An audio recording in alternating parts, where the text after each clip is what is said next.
Bonjour, c'est la vidéo numéro 4.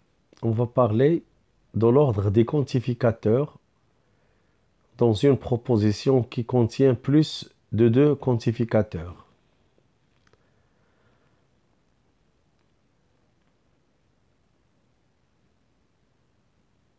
C'est la suite du paragraphe 3 concernant les quantificateurs.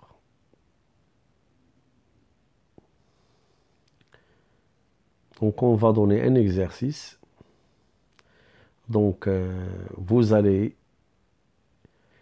écrire l'exercice et essayer de le faire avant de continuer la vidéo parce que vous allez trouver la solution oralement. Donc essayez maintenant d'écrire l'exercice.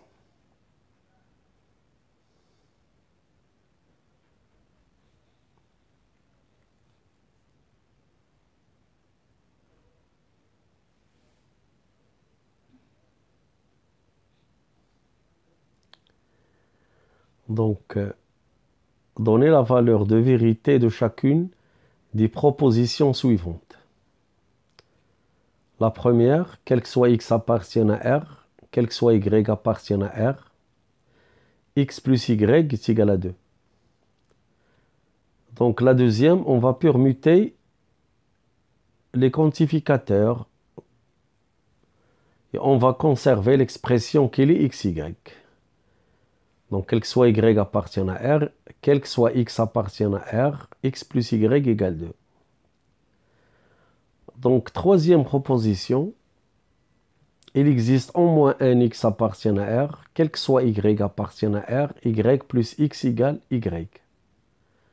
Donc, je permute les quantificateurs, quel que soit y appartient à R, il existe au moins un x appartient à R, y plus x est égal à y.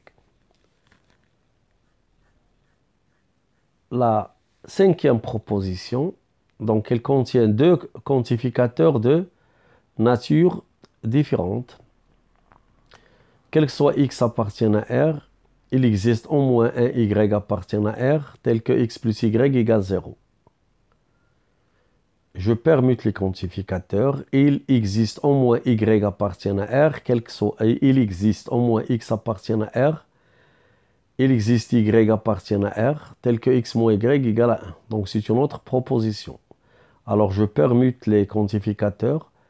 Il existe au moins y appartient à R, il existe au moins x appartient à R, tel que x moins y égale à 1. Donc vous arrêtez la vidéo ici et essayez de faire l'exercice. Alors je continue. Donc je vais vous donner la solution.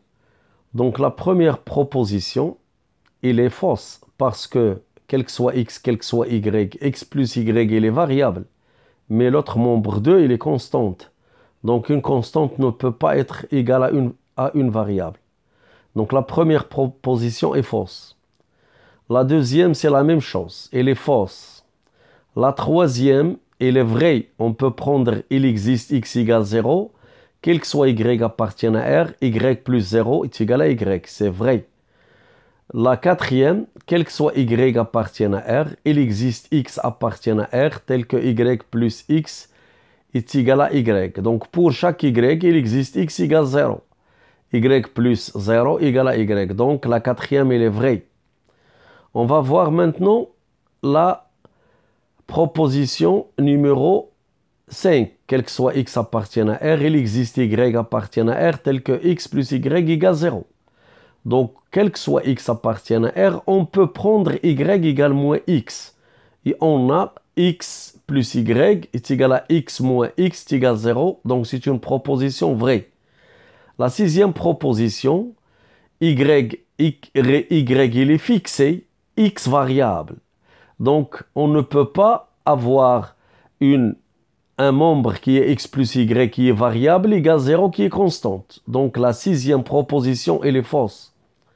Donc, je passe à la septième proposition. Il existe au moins un x appartient à R.